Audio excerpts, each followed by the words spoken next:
Bonjour à tous.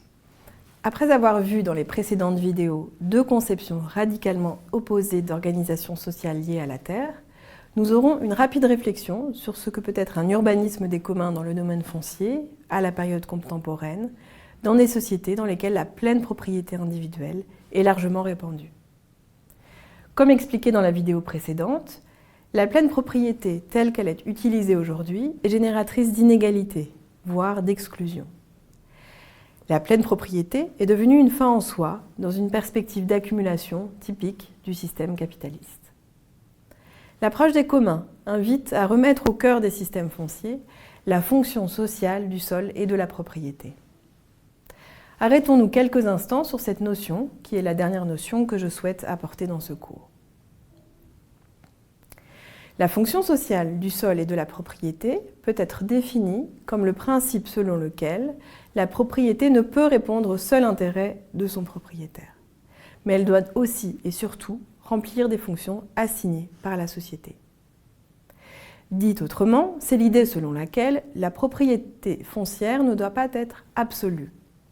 Elle doit respecter certains principes assignés par la société qui peuvent être par exemple la préservation de l'environnement, le bien-être des citoyens ou le droit au logement convenable. Finalement, les auteurs défendant la fonction sociale de la propriété ne préconisent pas une révolution, mais insistent sur l'importance de réinsérer l'intérêt général dans nos systèmes de gestion du sol et de contraindre les droits du propriétaire.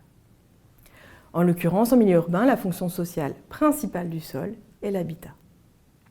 Aussi, nous terminerons cette vidéo par deux très courts exemples de projets d'habitat réalisés dans des contextes favorisant la pleine propriété du sol, mais qui encouragent une gestion du sol et de l'habitat comme commun.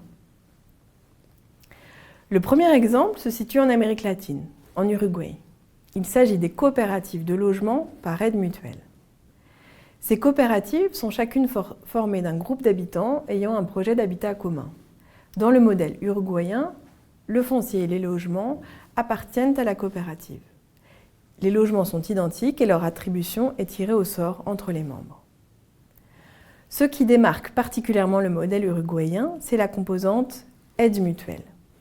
Environ 15% du prix du logement est payé en nature par les habitants, par leur travail fourni dans l'autoconstruction des logements ou des équipements. Ces coopératives fonctionnent également en autogestion. Elles prennent, en assemblée générale, l'ensemble des décisions de construction ou d'utilisation de leur budget commun. Ces coopératives bénéficient d'un prêt collectif à taux favorable provenant de la Banque nationale.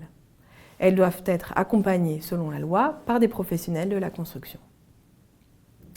Ce système a prouvé son efficacité en Uruguay, produisant des espaces d'habitat de bonne qualité à bas coût et permettant ainsi à des classes moyennes inférieures de se loger.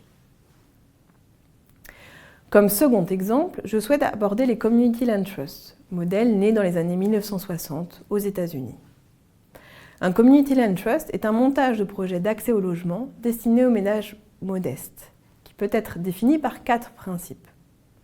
Tout d'abord, un terrain détenu par une entité collective, le trust, lui-même composé de représentants des habitants, du voisinage et des pouvoirs publics.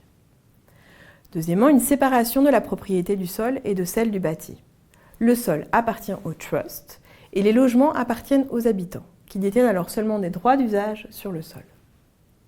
Troisièmement, des conditions à la revente. En effet, la plus-value foncière ne peut être entièrement récupérée par les habitants en cas de revente, mais revient pour une grande partie au collectif, au trust, pour permettre de garder un prix bas d'entrée dans le logement.